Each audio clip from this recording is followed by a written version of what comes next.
We have to wait until a quorum It's It's only you. Kenneth. He's supposed to be here. He said he was driving in. And Mr. Adams. He's gone today. And so he won't be here today. But Kenneth said he would. Be Well, here. I appoint you to be. Okay. Brittany, you okay Pro- with that? Pro temp member.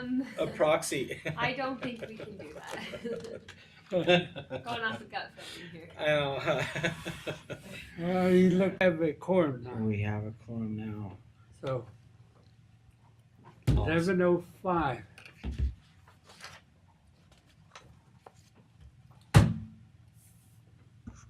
Follow the bouncing ball.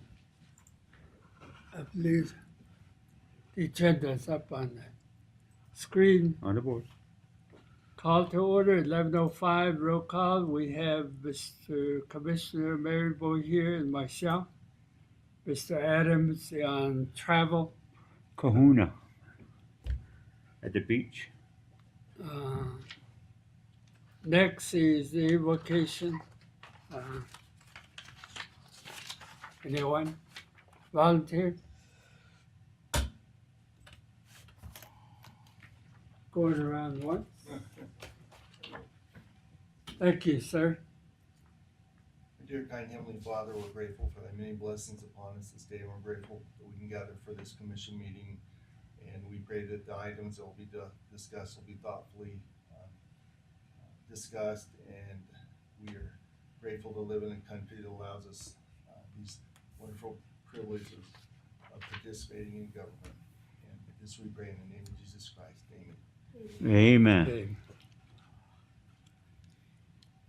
Okay.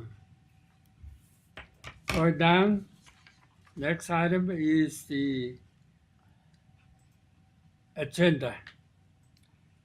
Could you apprise us by reading, Mr. Okay. McDonald? On today's agenda, under the consent items, you have the approval of the June 21st, 2022 Commission meeting minutes, approval of the check registers for June 18th through July 14th, 2022. You have approval of $8,759.36 in small purchases. You have $1,390.89 for an actuator. You have $1,903.47 for a linkage for a motor grader with the road department. You have $5,465 for the U.S. Travel Association International Powwow booth for the Economic Development Visitor Services. Under item number 4, you have the approval of the 2022 Regents Blue Cross insurance agreements. Item number 5, approval of the San Juan County Sheriff's Office contract with State of Utah for bailiff and court security. Let me flip the page here. Item number 6, you have the approval of the 2022 Utah Legal Services Contract for Aging and Adult Services. Item number 7, approval of the 2022 Emergency Management Performance Grant. Item number 18, approval of the amended travel reimbursement form for the remainder of the calendar year 2022. Item number 9, appointment of Zach Podmore to the San Juan County Library Board. Item number 10, appointment of Becky Action and Megan McFall to the County Economic Development Board by Elaine Gisler, Economic Development Visitor Service Director. Item number 11, approval of the June 28, 2022 primary election staff contracts. Approval of the San Juan County Health Department tobacco contract for fiscal year 21 through fiscal year 2025. This is amendment number 4. And then item number 13, ratification of the opioid settlement memorandum of understanding for the people of the state of Utah, its counties, and its communities having been harmed by the opioid epidemic, which is caused by pharmaceutical supply chain participants. Item number 14, under recognitions, presentation, and informational items, you have an update on the ransomware attack during the week of July 4th to this week. That'll be presented by Trey Brashore, our IT director. Under business action items, item 15, consideration and approval of Natural Bridges Air Tour Management Plan. This will be presented by Nick, a Public Lands Coordinator. Item number 16, consideration and approval of GovOS Cloud Search Solution Agreement. This is for Cindy, our County Recorder's Office. Item 17, consideration and approval of the Flatiron Macerant Subdivision Phase 28, Mike Dervage, and this will be presented by Scott Burton, our Planning and Zoning Director. Item 18, consideration and approval to attach the Spanish Valley Overnight Accommodations Overlay to Alicia Davis property. This will be presented by Scott Burton, our Planning and Zoning Director. Item number 19, ratification of the 2022 primary election results, June 28, 2022. This will be presented by Lyman Duncan, our Clerk Auditor. Item number 20, consideration and approval of Resolution 2022-12, adopting the 2022 final tax rates for the county. Item number 21, consideration and approval of the county's staff seeking assistance from the Natural Resource Conservation Services for Watershed program planning assistance through the public law project to be located in Pat Creek Drainage System. I'll present that one. Item 22 is consideration and approval of the Memorandum of Understanding between San Juan County and the State of Utah, Navajo Nation, Navajo Tribal Utility Authority, and the City of Blanding for the Westwater Project, and I'll present that one as well. Finally, you have a request to go into Board of Equalization on item number 23, which is consideration and approval of the low income tax abatement for Edna Rogers. This will be presented by Lyman Duncan, our Clerk Auditor. And then other than that, it's commission reports and adjournment. You do have a request on the agenda to table items 9 and 10 by Commissioner Adams, where he's not here. He'd like to further discuss some of those appointments to those boards. So that, Commissioner, is your agenda for today. Motion to adopt the agenda as read into the record, sir. And also to approve the minutes that was counted into the record as well.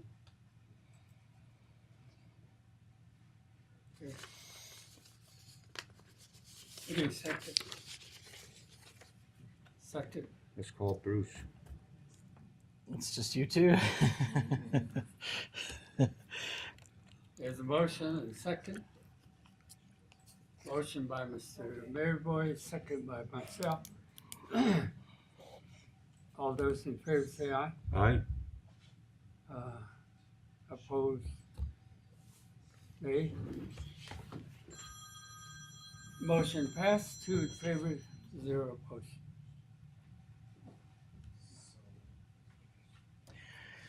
All right. With that, going to public comment. Yeah, there's nobody signed up on the list for public comments, so anybody in the audience wishing to make a public comment, you may do so by signing up or raising your hands.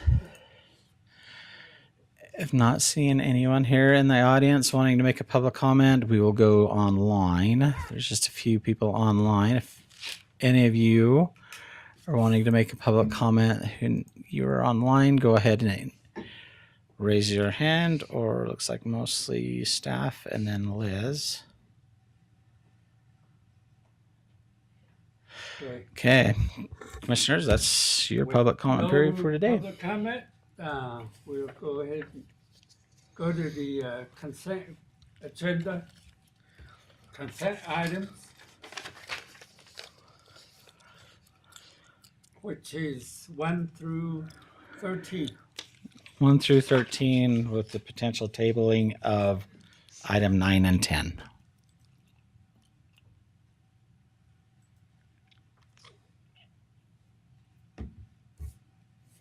Any, other than just for further discussion, what's the reason for tabling? That was his. He wanted to have further discussion when he was in attendance, and so I told him we'd just table those and bring those back to the next commission meeting if you guys are okay with that. So a week and a half seems like. It'll be a pretty quick turnaround to the next commission meeting.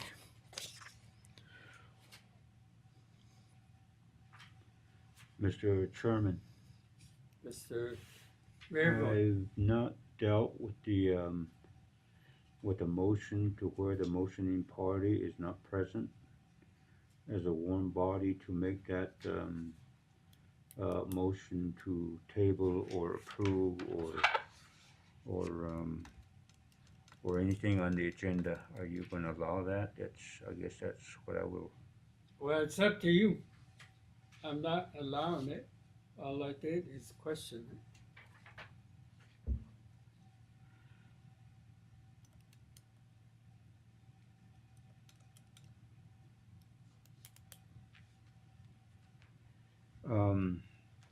Again, Mr. Chair, Mr. avoid the question and avoid the motion. What we have before us is item 1 to, how many items do we have on the 13. consent? Item 13 on the consent agenda as motion and into the record. Okay. Motion by Mr. Kenneth, Commissioner Maryboy, to approve 1 through 13 on the consent item agenda. I will go ahead and second the motion. With that, any question, further question? There being none, all those in favor say aye. Aye. Aye also. Opposed, nay. There being none, the motion carries. 2 in favor, 0 opposed.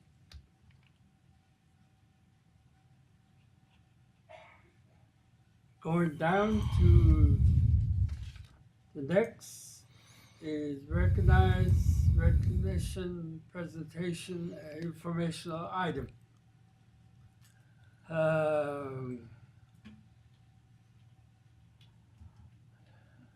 Mr. Bouchard, Hey, Trey. the monster killer. Okay, so on July 4th, we had a ransomware attack, which I was not aware of until July 5th. We had several servers that ended up encrypted, but luckily we had a backup solution in place that we were able to restore those. There are still some files that I have not had the chance to recover yet, nor have I had the time to go through all of the logs to try to figure out the possibility as to where it's come from. I've been in contact with the state as well as the FBI. They've given me a few things to work with. They haven't really given a ton of help. Biggest thing is that I've learned through this is we've got a major staffing issue when it comes to IT. I've being the only one in IT, I have a hard time getting everywhere that needs to be.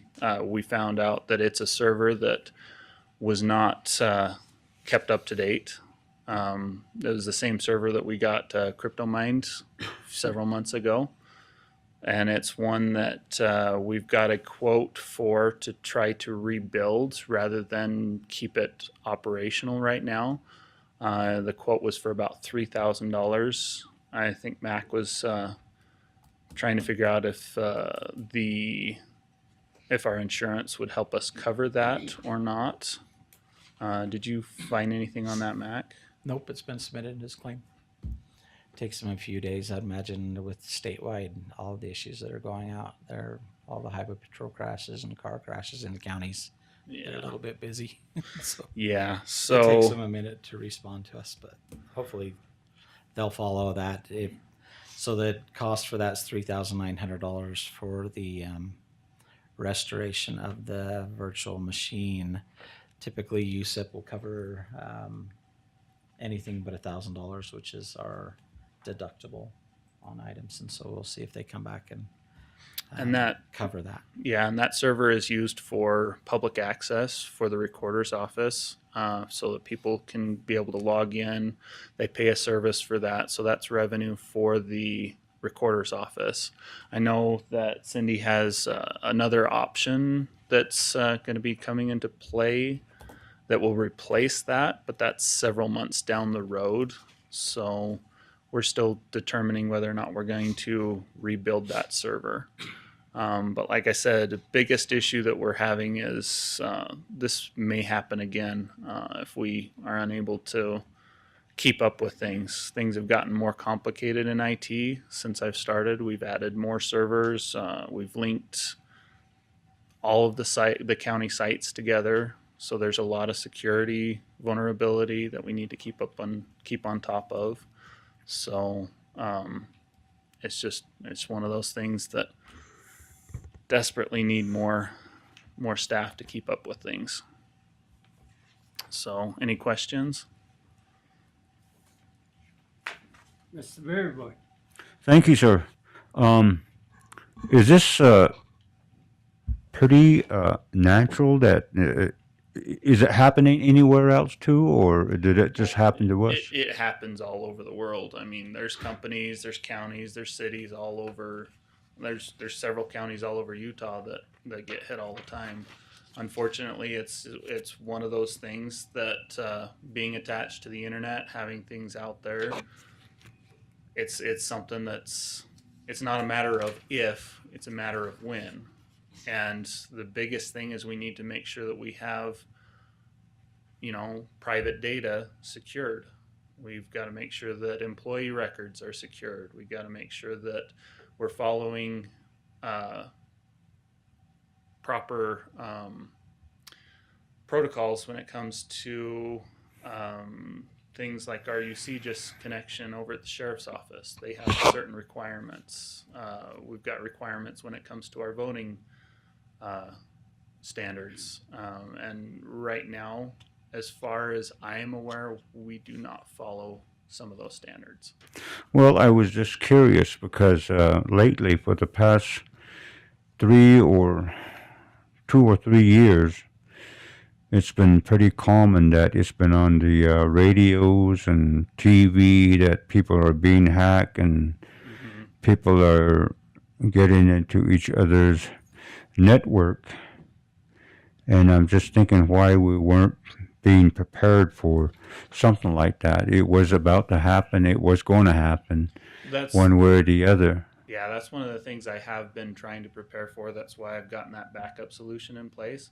Had we not had that in place, we would be paying out the ransom, trying to get our data back. So with this, what did we lose? Well, I don't know for sure what they copied. They claim to have employee records, driver's license, Social Security. They claim to have marriage certificates, different things like that. I don't know for sure what they've copied. I just know that anything that they've encrypted, we've been able to recover through that backup. So if any of the backup solutions I had in place before, they're all encrypted. So if we hadn't had that one that we approved in commission meeting, what was it, several months ago? 3-4 months ago. Yeah, approved that? if we hadn't What had was that that? in place. That was the software system that does our backups. And so Trey had brought that before us as kind of a security measure 4 months ago, and 4 or 5, and you guys authorized him to purchase that system, and that's kind of what saved us. What that does is go in and it takes a copy of everything that we have in our files and then duplicates it, so we always kind of have a backup of our file system. So when the hackers, the ransomware, came in and encrypted those files, we already had duplicates of them. And so instead of paying the ransom, all we did is go back to the duplicate and restore that file instead of paying the ransomware that was asked for. So today, what you're here before us is to totally upgrade the whole system to where it doesn't happen again? No, what we want to do is the machine that was compromised. We want to completely wipe it and start over with it, so that it doesn't have any leftovers. Because I've seen several attacks on it. The endpoint security that we have has also stated some attacks that we've seen in the past. The last several months, there's been quite a bit. So we just need the software to re-update that as soon as we clean the system. Once we get it. Yep, and like I said, I desperately need more staff. I to would keep up with stuff. recommend to support your recommendation along with that. Mr. Chair, maybe we can direct Mr. McDonald to see if we can find any help that he needs to where this doesn't happen again. And also on top of that, I know that there's a software that pretty much caps everything to where I mean, it's not the greatest thing, but at least protects more than what we might have here. And what software? I can't remember off of my hand, but I've seen some of those software with the mining areas and places like that, like with the Utah International Navajo Mine. I know that they had that system. They had that attack several times, and they got that in place. So maybe we can further look into stuff like that, so this Yeah, doesn't happen again. We can find out what that is. I mean, no system's going to be immune to attack. Mhm. There's going to be always some kind of vulnerability. That's why we have to keep things up to date. Even big corporations, they get hacked all the time. You just don't always hear it in the news. So, Okay. Motion for approval, sir? There is no need approval. This is just an update. Yeah. Okay. Well, Anyway, the bad thing about it is the data is Yeah. somewhere. Yeah. The biggest thing with their possession hmm enable them to possibility activate this again. yeah. Yes, Yeah. So that's the worry. that is the that's worry of them the, being in the system. The Good. bottom line. Now, to help Trey out, one of the things we did is we reached out to the or state of Utah, and so it's not like Trey's been doing this all by himself. We do have the state of Utah that's helping with this, Yeah. troubleshoot it, and so we've reached out to the IT experts on that aspect of it. In the past here, we've also contracted with a local entity that's kind of helped us with our IT. That's one of the options. Also, one of the things we're looking at with some of our future software is not housing it in-house. If we put it on the cloud, it seems like the cloud seems to be able to update their virusware, especially when they get hit with certain things. It seems like they've been a little bit more stable. The only problem with that on the cloud is sometimes those cloud servers and systems can be sold to other companies. So you really have to be careful with the fine print.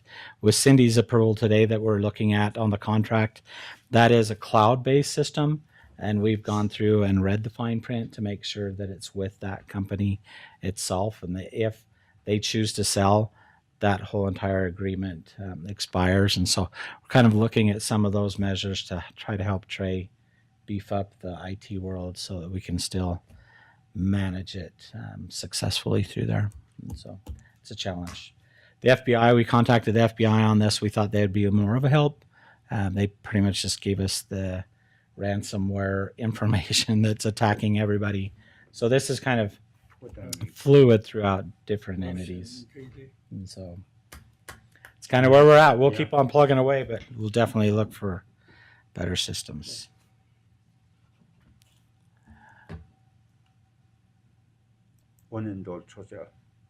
No, I think the recommendation to direct the administration to seek resources to enable Mr. Trey's department to enhance capabilities Security. that is needed. Yeah. And some staff to help them. Staff would be good. It's up to your guys' budget. You guys see the budget. And so it's up to you guys to reallocate some funds from a different department, and you'll see it in this next commission meeting where our property tax revenue is lower than what we anticipated. And so we've got to make up some room somewhere. Well, just look into whatever you got and make a motion, sir. Motions to direct, to research the possibility to find some monies, whatever, or print some money. Absolutely. We talked to Trey about the same thing. It's like there's some grants out there that are available right now for IT. So I second And that, so- directive. So, motion. Vote, Aye. aye. Opposed, nay. Motion carries, 2 in favor, 0 opposed. Thank you, commissioners. Mm-hmm. Oh, yeah, seated, sir.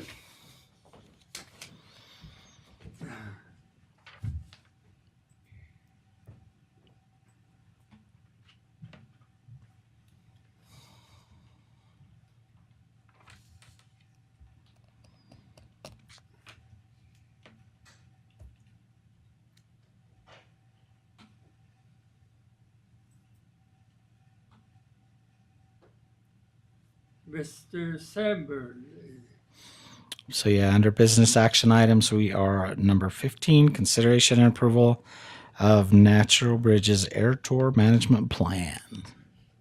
Good morning. Well, I should have added more to that title. I tried to shorten it, but by doing so, I probably confused things. We're not approving an air tour management plan. It's the Section 106 consultation that we're taking a look at today. And in order to do that, we need to look at the proposed air tour plan for its impact it might have on cultural resources. So as a little bit of background, the FAA and the National Park Service are conducting this Section 106 of the Antiquities Act consultation on proposed management plans for commercial air tours on natural bridges and Canyonlands National Park. Now, air tours have been operating for over the past 20 years over these areas, and since 2005, they've been operating under an interim operating authority, which is issued by the FAA. Excuse me. But this doesn't provide for any conditions on number of routes, or the mandatory routes flown, the altitude above ground level, the time of day of the flight, and other things. It only has a limit on the number of tours per year. So the proposal for the 106 undertaking consideration is that natural bridges would be authorized for 73 air tours per year, and this is the same as the current 3-year average. So no change from what's been occurring the past 3 years. But the change would be they would reduce the routes from 6 to 5. And then Canyonlands National Park, and of course that includes the Needles, the Maze, and the Island in the Sky districts, they would be limited to 367 tours per year, which is the same as the current 3-year average. And they would go from 13 routes to 11. Now, in both of the park areas, they would be limited to fixed-wing aircraft, and that's mostly a Cessna-type aircraft. I think some of the other similar aircraft are maybe more passengers, but nothing large, and no rotary or helicopter aircraft. Flight hours would be limited to 1 hour after sunrise to 3 hours before sunset. They would fly at an altitude no lower than 2,600 feet above ground level. Now, currently and previously, some of those flights have been as low as 500 feet to 1,000 feet above ground level. But this would limit those flights to 2,600 feet above ground level. And the National Park Service, I believe currently, and would continue to have the authority to establish no-fly dates or periods if there was a certain activity, or say a ceremony or something that was being conducted in one of these units, that so they wouldn't have aerial flights over that ceremony or event at that time. Now, the cultural properties and the districts have been identified within the park units, as well as a half-mile buffer outside those boundaries. So that's the area of potential effect. And there would be no physical effects on the cultural properties from air flights, 2,600 feet or so above ground level. But what they have focused their assessment on is what effect would those flights have on the cultural setting or the feeling at each individual site, as those are the qualities that would contribute to these properties' eligibility for the National Register. So they're analyzing how the sight and the sounds of commercial air tours could affect those qualities of setting. Now, the FAA and the NPS have found that air tours would not meet any of the criteria for adverse effect. So they have proposed a finding of no adverse effect from these air tours. And in reading the analysis and the information that was sent to us, it appears that a good faith effort has been made by the FAA and the National Park Service in following the procedures and in determining that finding of no adverse effect. So the notice of the proposed finding allows for consulting parties, which San Juan County is one, to either concur or differ with this finding. And the attached letters that are before you for consideration basically state the county's concurrence with this finding of no adverse effect. So that's up to you as to whether you want to concur with that finding and submit a letter or do otherwise. The actual plans themselves are still being developed, so this is just the 106 consultation process of that plan development, those plans being developed.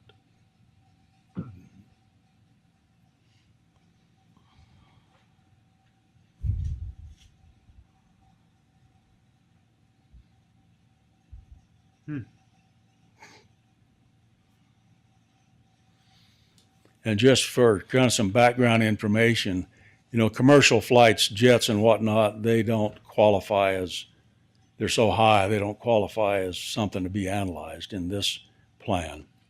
And neither would other private, say if I had an aircraft and wanted to just go fly over a park, this would not affect me. It's just the commercial air tours. And a private citizen who flies an aircraft by FAA rules cannot come lower than 2,000 feet above ground level. So the plans that the Park Service and the FAA are proposing is for 2,600 feet. So another 600 feet to buffer.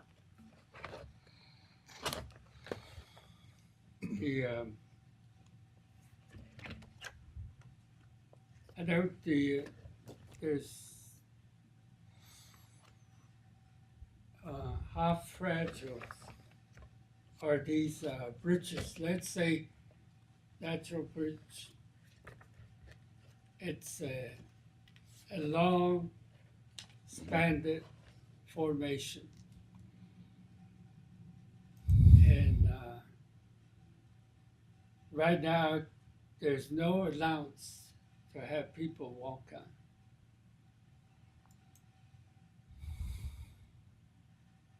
And the other thing is the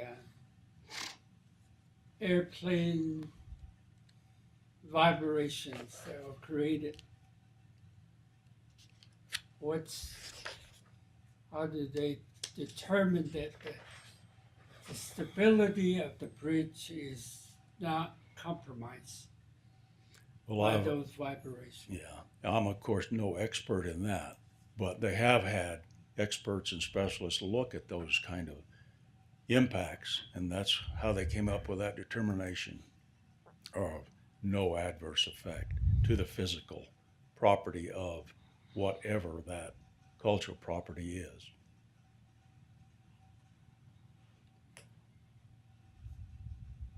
I'd like to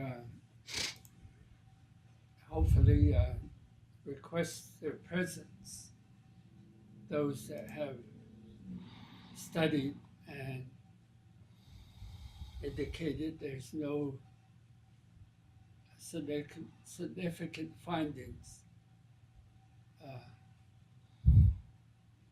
I don't know if that's possible. I don't either. And of course, none of us in this room are experts to know that. We're just depending on the experts that they've used to determine that.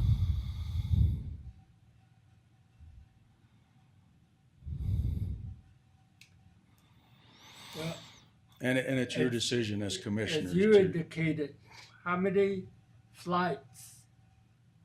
370 tours? 367 tours per year over the Canyonlands unit and 73 tours per year over natural bridges. And this is the same number of tours that have been occurring. They took an average of the tours for each one with these commercial tours. And these figures are the average. So there's no change from the 3-year average. And I don't know what the average may have been if you consider a 20-year or more average, but of course this has been going on for 20 or more years. Okay. Well,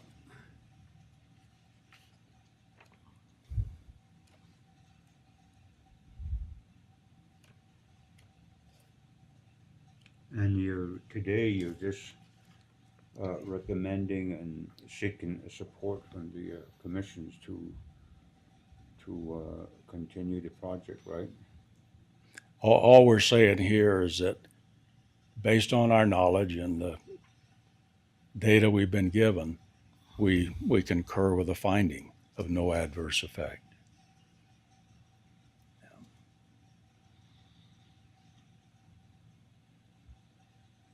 Mm-hmm. And it's up to the commission, of course, whether you want to send those letters or just be silent on it.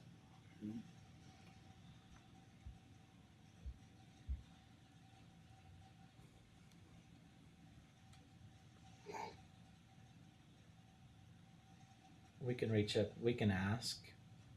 It doesn't hurt to ask to see if they have any information on the noise vibration and the Yeah. effects. Just playing off of Commissioner Gray as your concern. That's something we can ask them. I would worry about meeting the deadline. Nick, do you know as far as the deadline on? I don't recall what it is. Typically, I'm thinking it's probably a 30-day Okay, period, something like that. we can call around and see if we can find. Ask them the question. Mr. Chair, with that, I would like to table the item and bring it back, and as soon as we get the information that the administrator is talking about. okay. Second the motion.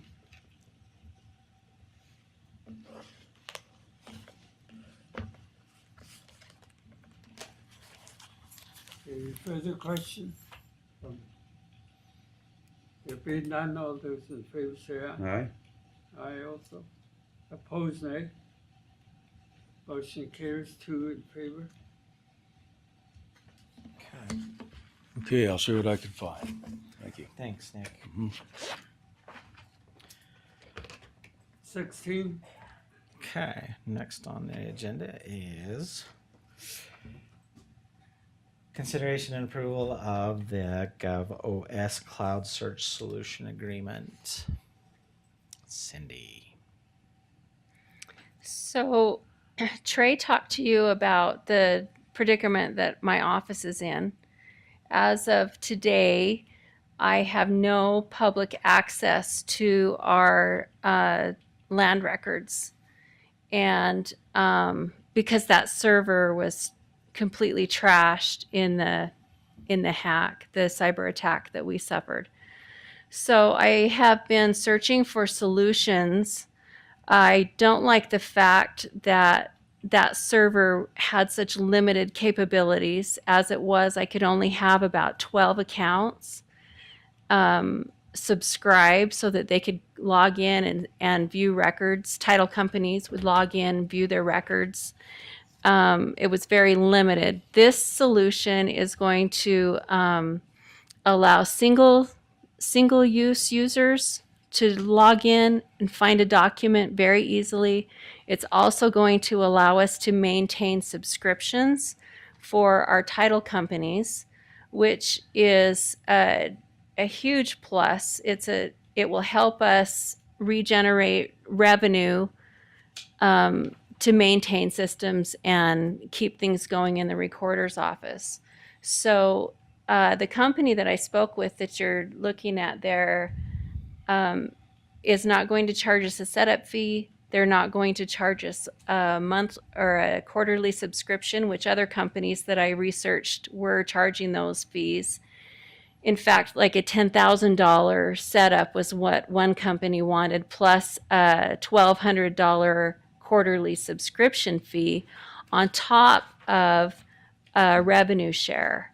So I felt like this company was going to give us everything we needed and no upfront costs. And in the end, the user is going to pay for it, the county is not. So it will actually generate revenue for our office to maintain records. It will not cost us money. So we're hoping that this will be a great replacement for that server that we've been using. But it is going to take 3 months to get that up and running. At least they said 3 months is the average to get everything up and running. So right now my title companies and land searchers are in a bit of a pickle, especially when they live in South Dakota. They're having a little trouble getting to the records. But that's what I'm hoping will save them all in the end.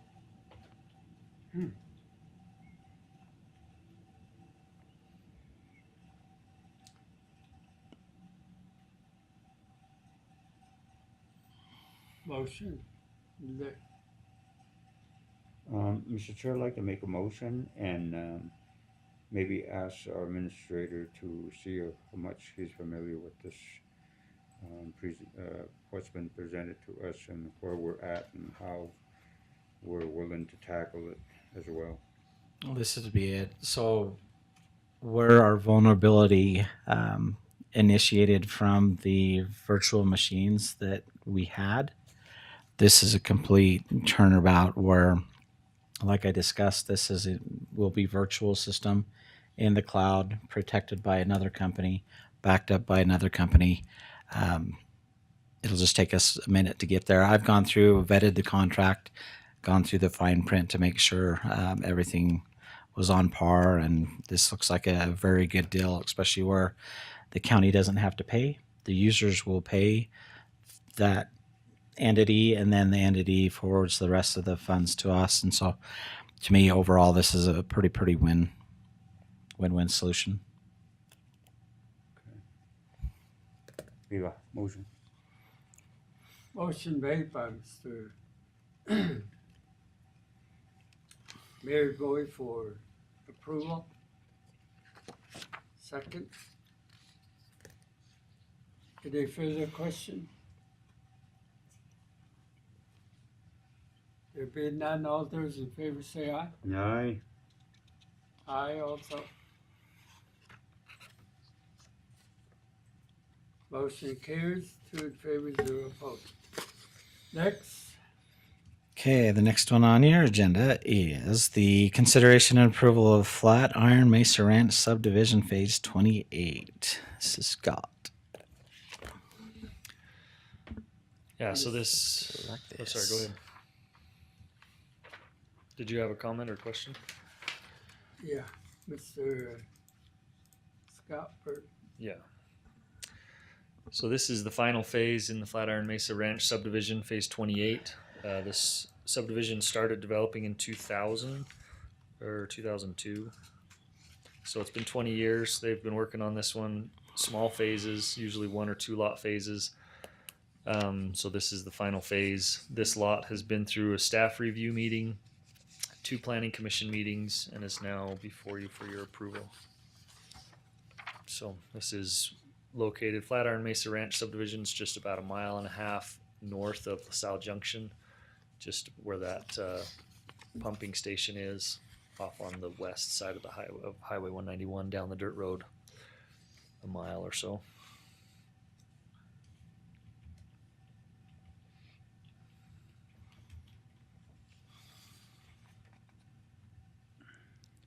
Mr. Chairman, I'd like to maybe follow up some questions since the planning and zoning is directly before us to our administrator. Go ahead. Mr. Chairman and Director McDonald, what's and where is our planning and zoning? I hear it in a roundabout way that they're starting to dissolve or something like that. Is that?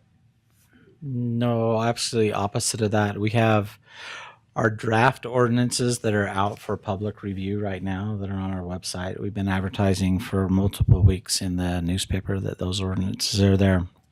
What you're probably seeing come through on your email is public comments, and we've solicited and elicited those public comments so that we know kind of what the public's perspective is on our ordinances.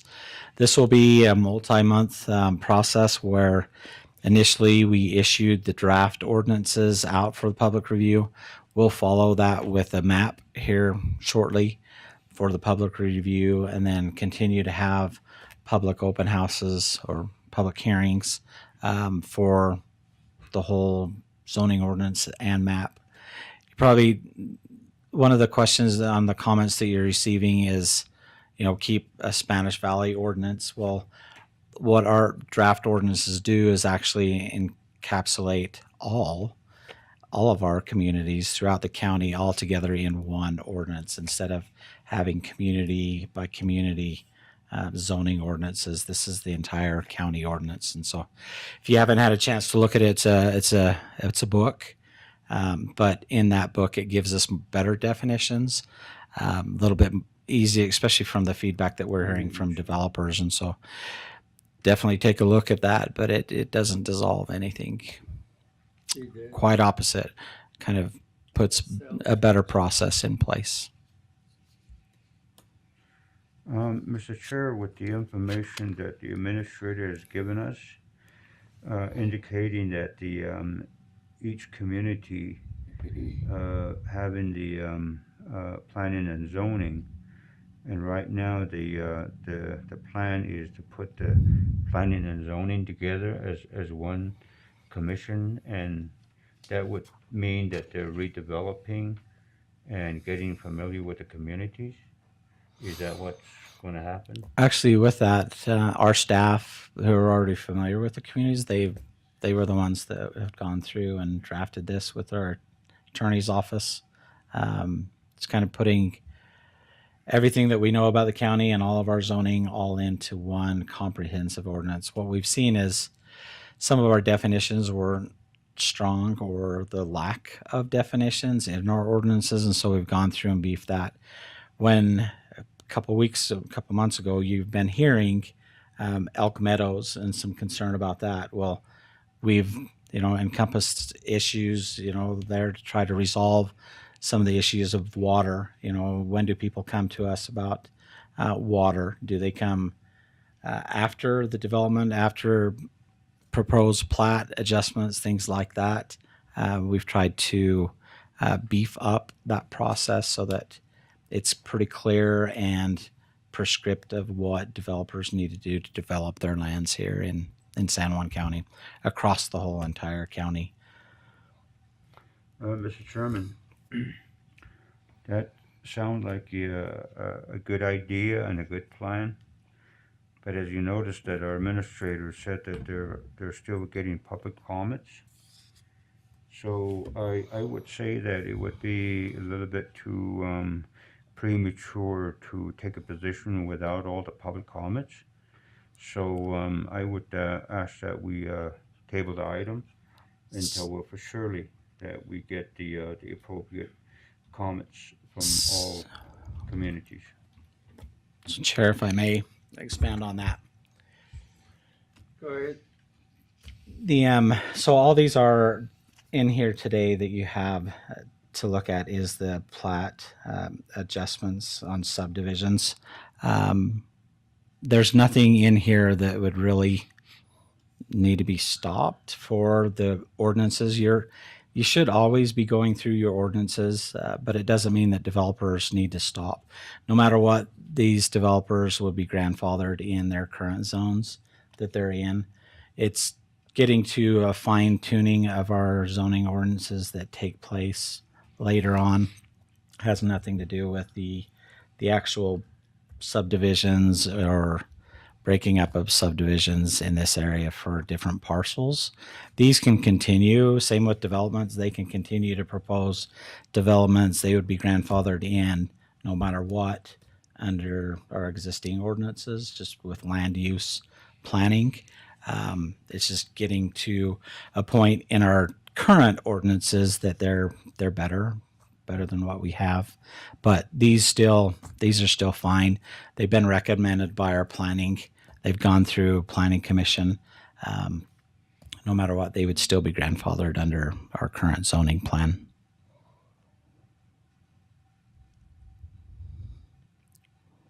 So to table this, there wouldn't be, I don't see a need to table it where they would be grandfathered in forever with land use ordinances is kind of how the property is. These developers here is looking to subdivide what their existing parcels are and what is allowed within the current zoning. Yeah, this application was received 2 months ago. So it's been through 2 planning commission meetings and staff review meetings and reviewed under the current ordinance. So either way, they've made application under the current ordinance. So that's what applies to them in their application.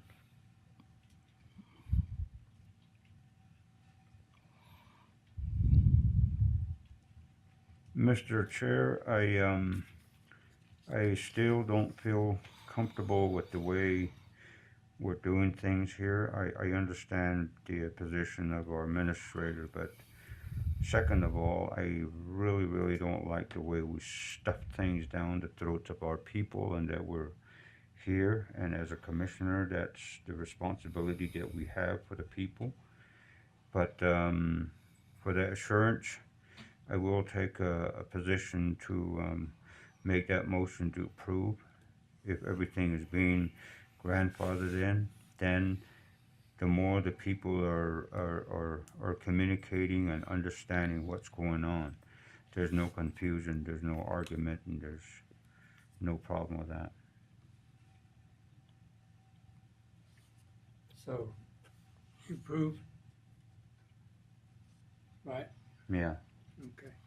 Second the motion, I don't know, based on how many years the This project has been, yeah, for 20 years 20 yeah. years. This one's been going. Yeah. And I guess too, If it's developed, then, yeah, no. Dollars for the county. and two, maybe to address some of the concerns, the planning commission meets monthly, and we get a lot of involvement from members of the community. So I'm not sure what's being forced on anybody. This is a process that is wide open. We meet monthly, and we get a lot of people from Spanish Valley, a lot of people from all over the county that participate in those meetings and give input, and that input is incorporated into what the planning commission does, and so the planning commission itself is made up of members from across the county. So it has representation from across the county of different backgrounds, diverse viewpoints, and all of that input is taken into consideration with the planning commission and their recommendations to you. So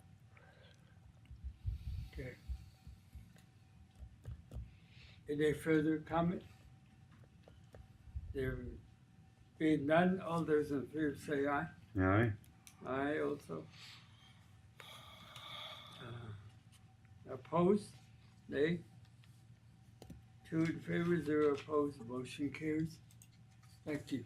Thank you. Next, another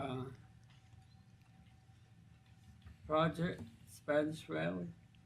This one is the Spanish. So we're consideration and approval to attach the Spanish Valley overnight accommodations overlay. So that's just a part of the process. This is Alicia Davis. Go ahead, Scott, and take it out. Yeah, and I'll pull it up. So just a brief explanation. This one has been, they approached the Planning Commission, went through staff review the end of May, and then came to the Planning Commission in June that this property be added in the Spanish Valley overnight accommodations overlay.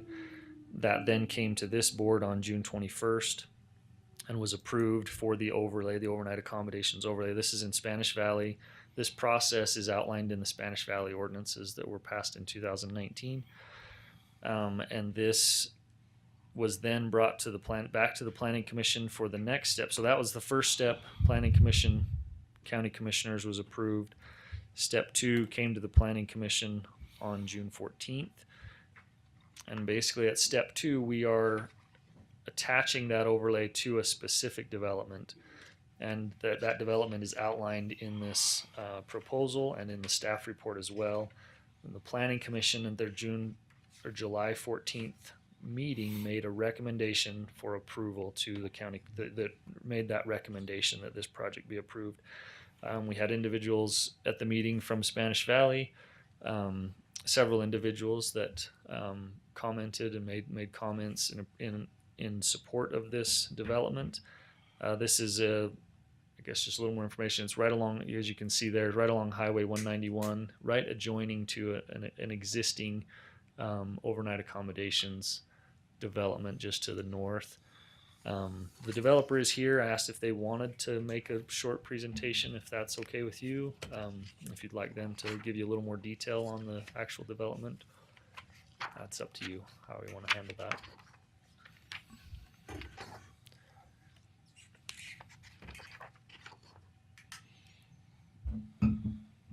Maybe go ahead and Have them do it. Okay. Thank you, Commissioners. My name is Alicia Davis. Can you hear me okay? Do I need to pull this down? Fine. I'm good? Okay, perfect. Yeah, this project, we've tried to be very sensitive to past concerns from the community, and we're incorporating it as a mixed use to bring in some services through the commercial spaces to offer some services not only to the visitors but to the locals around there. We've also been very sensitive to the water conservation concerns. We are incorporating xeriscaping and rain catchers and low flow plumbing fixtures. We have brought in some space for workforce housing as well as the nightly accommodations. We feel like we're appropriate with the zoning around us to have the nightly rentals there. And we have tried to work in tandem with what has been the county's area plan for the growth there in Spanish Valley. I really think that kind of sums up the project, that we have just really tried to design this around what the county is seeing for growth and what can benefit the community.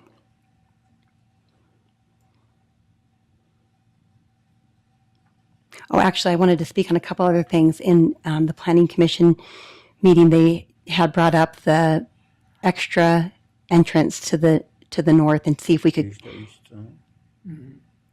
could incorporate one of our entrances with them. We are continuing to reach out. I actually did get a hold of him this past week, and if we can come to an agreement to share that entrance, then we'll be able to eliminate one of those entrances so that we would just have one on the north that's shared with Rimview, and then the one on the south.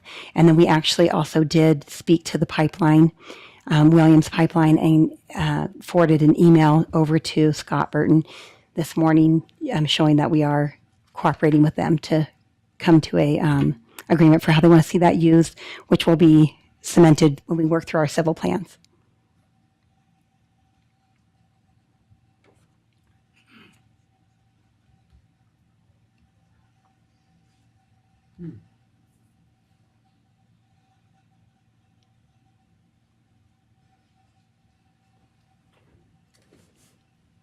What, as opposed to, are they, what did they call those? Condominium type of structures you can build? So these will be townhouse type structures that theoretically, if the market changed, they could be sold as single family properties, but it's designed to allow for the nightly rental, still have a good community feel, but not be the stacked structure where it kind of minimizes the impact on unit to unit because they aren't stacked. So they are the townhome design.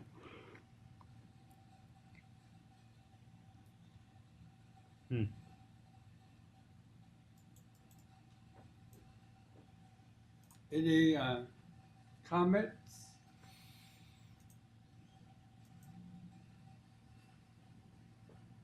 Mr. Chair, Mr. Maryville? maybe it's time that we hear from the impacted community.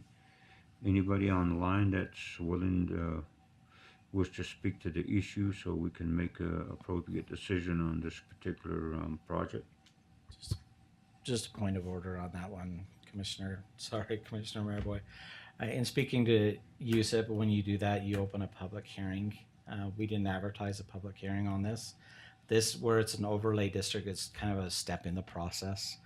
So I know that some of the comments that we did receive at Planning Commission, that was a public hearing process where they elicited feedback from the community. For the most part, it seems like where this is on the other side of the road of Spanish Valley, most of the public comments were in favor. There was some concern with the 191 having that approach going towards the east in 191. It just adds another turn lane or another approach on there, which already we see traffic conflicts and crashes along 191. And she addressed that in her comments with speaking with the developer to try to eliminate that opening and go towards the north with the rim view.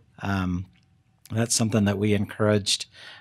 Planning Commission also encouraged to, if we can get that entrance there, then it kind of eliminates that north-south. She touched on it with also the impact that it would have on the pipelines that are buried adjacent to 191 in the easement there, and kind of the concrete, things like that they would have to install to protect that that pipeline through there. And so they've had public comments on this, and so I just forewarn you about opening it up to the impacted area without having a public hearing notified. Okay. I just wanted to see what, in perspective, it's all where I can see is 191 and the proposed site plan. I wanted to see where exactly in reference to the county line. Is it possible to? Oh, so let's see. There was a map on here right at the beginning. Let me try to see if it'll show you enough. It doesn't. County line is a little bit up here out of the picture, so it's still a little ways away.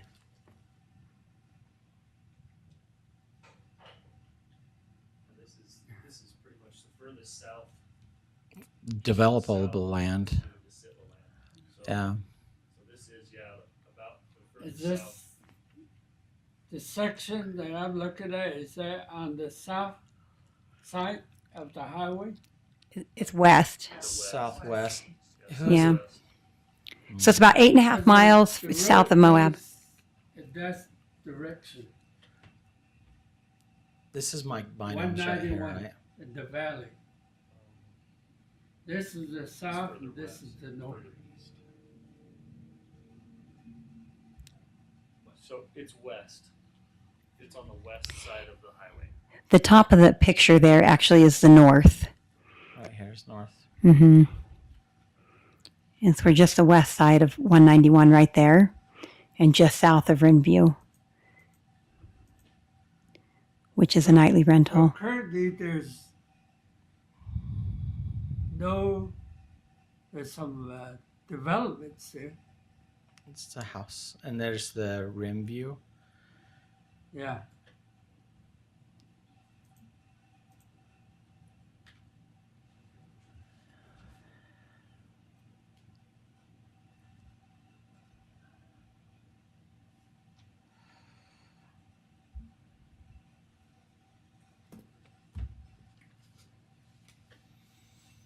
So going up is north, and the county line is Up here. up north. Yeah. Yeah, the county line's just Ways north. away up north. Probably 2-3 miles. So Scott's saying he thinks 2 or 3 miles north of this property.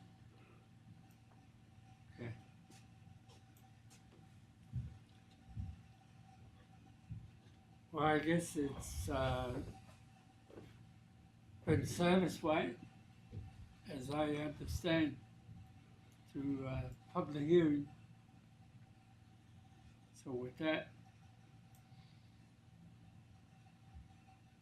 issue, you know, Mr. Chair, yes, I'd like to make a motion, even though I wasn't asking for public comment. I was asking for the impacted community. That's a huge difference. But with that clarification, I would like to make that motion. okay.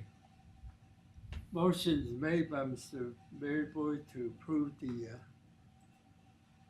what is it, number 18? Item 18, and second by myself.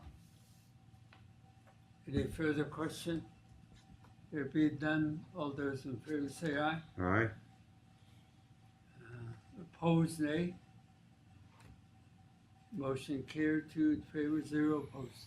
Thank you. Thank you. Okay.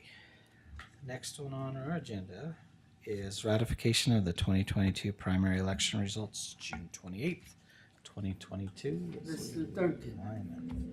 These are the results of the June 28th primary election.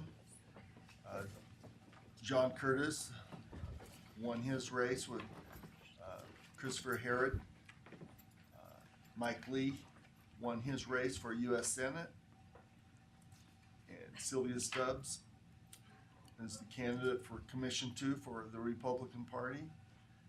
And the nonpartisan for the school board, Sheila Stubbs Knight and Colleen Benally are advancing to the general election on November 8th of this year. Motion for approval?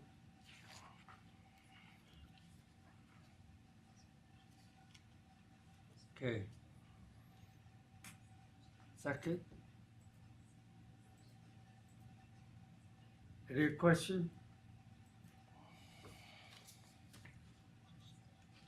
There being none, all those in favor say aye. Aye. Aye also. Opposed, nay? 0. Number 20. Okay, consideration and approval of resolution 2022-12 adopting the 2022 final tax rates. Past few weeks, I've been working with the Utah State Tax Commission to determine the rates for San Juan County for 2022.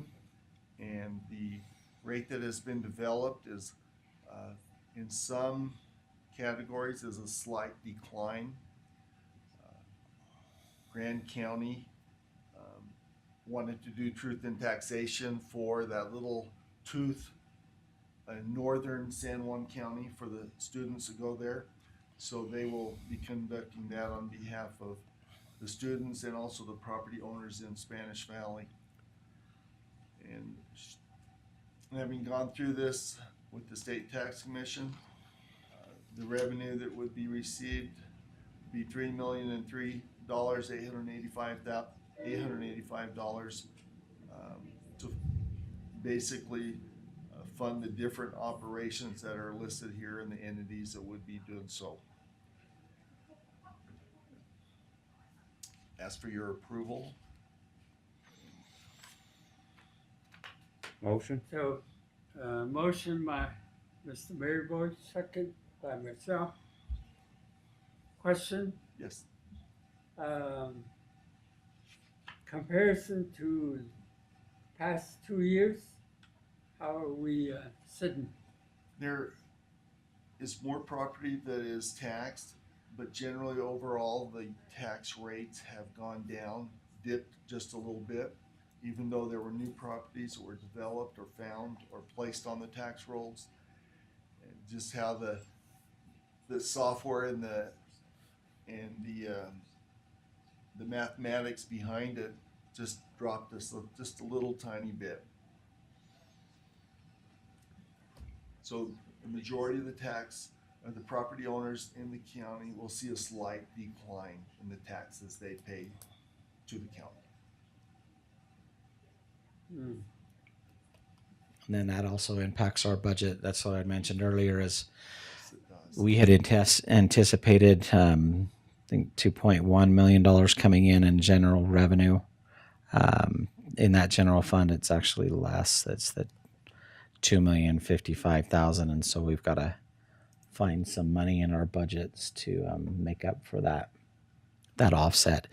The library, it was 98,000, I believe it was when we were working on the budget last week.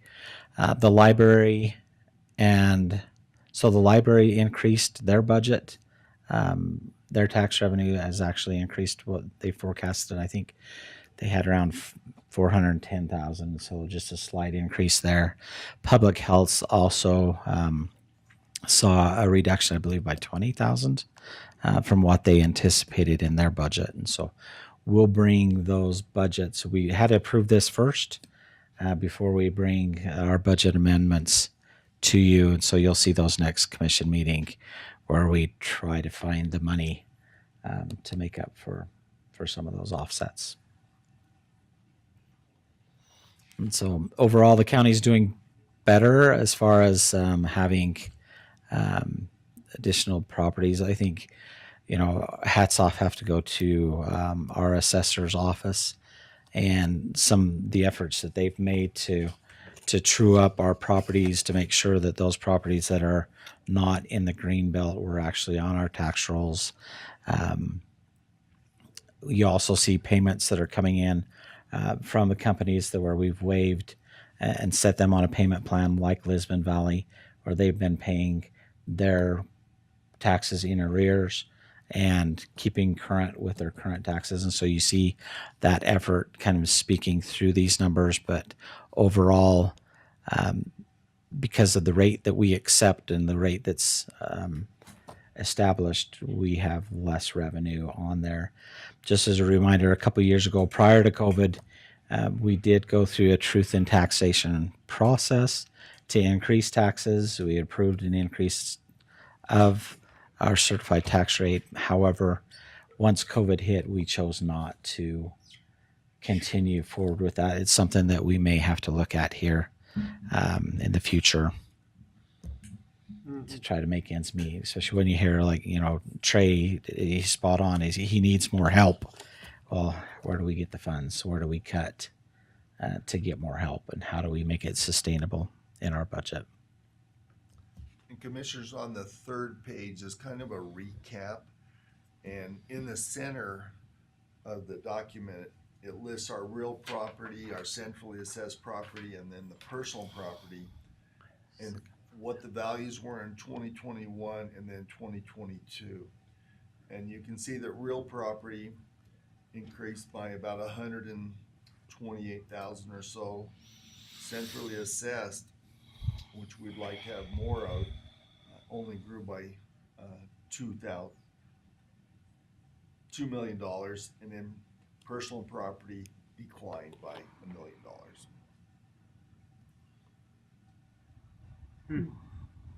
So it tends that the tax is heavier on the real property. The property owners centrally assessed would always like to see more businesses come into our county. Yeah. Thank you. Call for the question. All those in favor? Aye. Did we make motion on it? Yeah, Yes, please. I made a motion, you seconded. Oh, okay.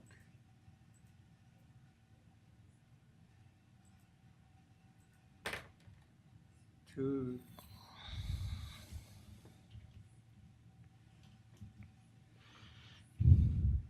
I done. Vote again. 2 in favor, 0 opposed. So we go to the next one. All right. So we have consideration and approval of county staff seeking assistance from the Natural Resource Conservation Services for Watershed Program planning assistance through the Public Law Project to be located in Pat Creek Drainage System. This project here is, as we've gone through the NRCS process regarding the fire, the Pat Creek fire and the floods that took place afterwards, we'd realized early on that there was a need for a much grandiose, bigger flood control system up at the top of, or it'd be the south of Spanish Valley. We've reached out to NRCS on that, whether it's a retention basin, a little bit bigger, harder, concrete type structure instead of what we were initially planning is something that we would just go in and do kind of an earth and stone type debris basin. NRCS has agreed, hey, maybe we should take a look at something bigger, something that's a little bit more sustainable, longer lasting, especially knowing that we're going to have development that's going to be coming up into this area. Sitla's agreed to partner with us on this. So the initial request is just for NRCS to fund the project to look at the feasibility of the system and what it would take, what it would cost, what it would take to initiate and install a much harder type of a earthen dam or a debris basin structure in the area. Sitla has kind of pointed out property in the Sitla property that would be useful for this type of a system. Yesterday I talked to both Grand County and Moab City also about them becoming participants in the future once we're more aware of the costs. And so if you think about this area, this is as you're coming down Peters Hill 191, there's that big bend. You make that big bend and you start to head down into the valley. Off to the left up on the hill, there's this old pinyon pine Christmas tree somebody decorated. You kind of keep on going down and you'll see that water hole that's down there. And so it's just in that area that they're looking at doing something a little bit more permanent in the Pat Creek drainage. Like I mentioned, it was on Sitla lands, so they're helping us with this process as well. They're a great partner in this area, but they're also concerned, with the floods that come through and trying to develop those areas, those properties that they have in Spanish Valley. Moab, Grand County, obviously with the floods that happened last year with some of the roads and bridges that were washed out down below, it makes sense for them to also partner with us on this because a lot of the water that comes through there drains directly into their resources. And so this will hopefully help mitigate some of that. Right now, it's just the feasibility study and a hard look of what it will need, what it will take. The letter in here for your approval is to begin that process. Once we get further on with cost estimates, they figure that this is probably a 6-year project. This is kind of the initial kickoff and asking for their assistance and their help in that process. So no funds are required right now. It's just an ask. And then as we get more concrete details, we'll bring this back to you at a future date with participation agreements, things like that. Any questions? Motion. Do I hear a motion to approve the plans, Motion. watershed Is this program where plan? that star is at? It'll be in that area. So Spanish Valley resident are in that particular area too, huh? They're right here. The biggest portion of Spanish Valley is right here. So it's a little bit higher up above the gravel pits, kind of in that area where typically when that Pat Creek floods out through this area, it kind of fans out. It's an alluvial fan right there that all sedimentary. That flood last year came across what we call that shortcut road that goes over to the Pat Creek Road. That debris and all the flooding just kind of washed out that whole entire area. And so we think it's a great place for a debris basin type system in there, to where it catches everything up before it slows down the energy of the water enough that the systems below here, especially running through Pat Creek or Spanish Valley area, can handle the water that's going through there instead of top that creek that goes through the residential and commercial areas. Okay.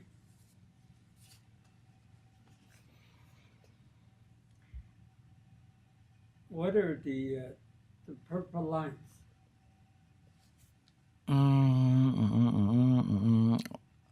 Looks, I don't know. Good question. Kind of looks like the roads that go up through there. This one's here is the road, but you got 191 on this other side, so looks like the roads or trails. That trail rides up on top of the cliff side there and comes down. That's what it looks like to me as roads. There's not a legend on there. Do you hear a motion? If not, I'll go ahead and make the motion. To approve the plan, I did made a motion. did you? Yeah. Okay, I'll second the motion. All those in favor, if there's no question?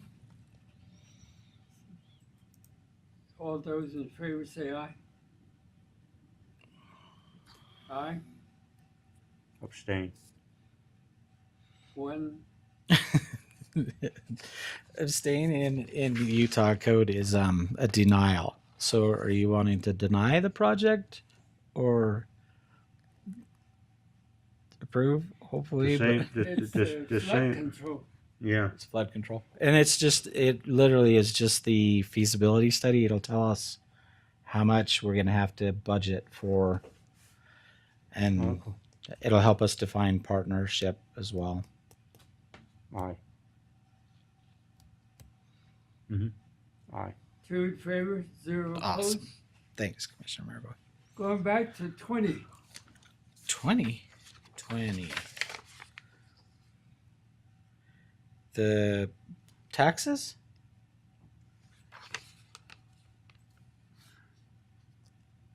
Or you Yeah. want moving forward on 22? 20. We didn't vote on it. We did motion.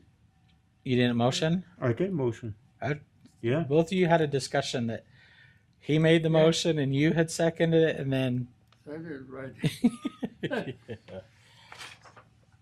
that's what I had heard because you guys, Okay. he had made it call the question, and you had said we have an emotion. Commissioner Murray said I made a motion, so I took that as he made the motion. Yeah. That's my excuse. 22. 22. All right. Motion. I think we're pretty familiar with that Yes. particular item. Absolutely. Okay. Second.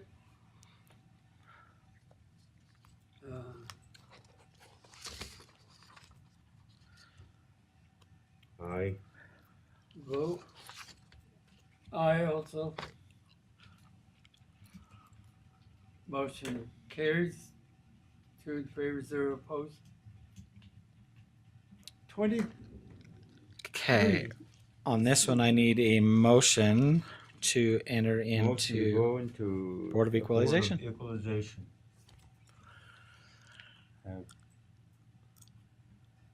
Have Anne Marie get some stuff Okay. on the Mexican Second. On which one? restaurant. I want that chimichanga that you ordered last time with a big fat T.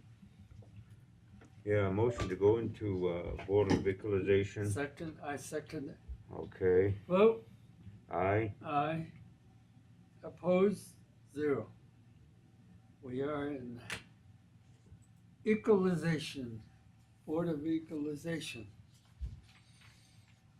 Tax abatement for Etna. Yeah, we Mr. have, Duncan. this was an application that I found, as I was going through some of the paperwork that I have in my office. And she had completed it, had signed it, and during the switch from the previous county clerk into myself, I didn't realize what it was until just recently. And she was 84 years old when this had happened, and she asked if the abatement, the commission abatement, would still be considered on her behalf. Okay. Her property has now been placed in her son's names, so Mhm. they can also help kind of keep an eye on her. Good. And have this be filled out each year. Okay.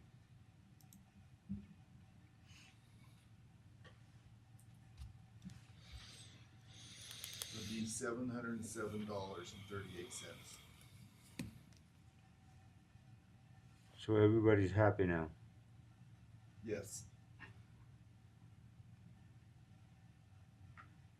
Do we need to approve this before we get Excellent. out of the Board of Equalization? You do, yes. Mr. Chair, I'd like to make a motion to the item that's before us with the numbers that's inscribed 70738.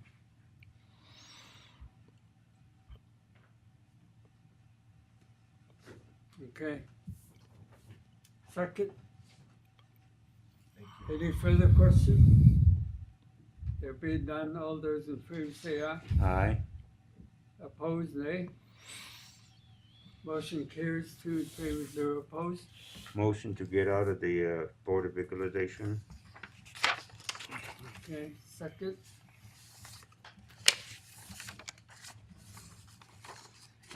All those in favor say aye. Aye. Opposed, nay. Motion carries. 2 in favor, 0 opposed. Commission report.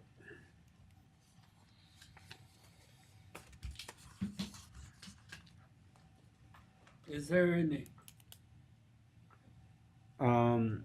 Just to let the administrators and those that had been supporting us in good faith, Bears Ears National Monument is having their summer gathering this coming weekend. It's going to start from the Saturday, and it will continue all the way out to Sunday. And we're kind of getting geared up to take our grills, and a lot of other tribes are calling in. And I will be around, and next week I have a tent to set up in Window Rock for the Navajo Code Talkers Day.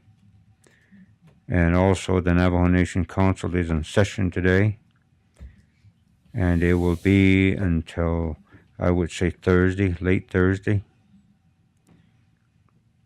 So that's what the extent of my my report, sir. Okay.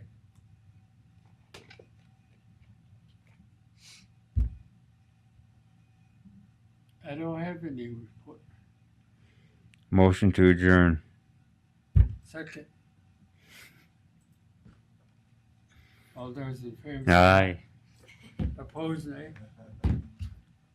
We're split the vote. Anne Marie's the only one that opposed. Oh, I have no. I didn't say stand up. So our kahunas at the beach in Lake Powell, huh? Yeah, on a houseboat. He'd be out floating the boat. I'm surprised Man. he's gonna go float in the puddle. It's not too big of a.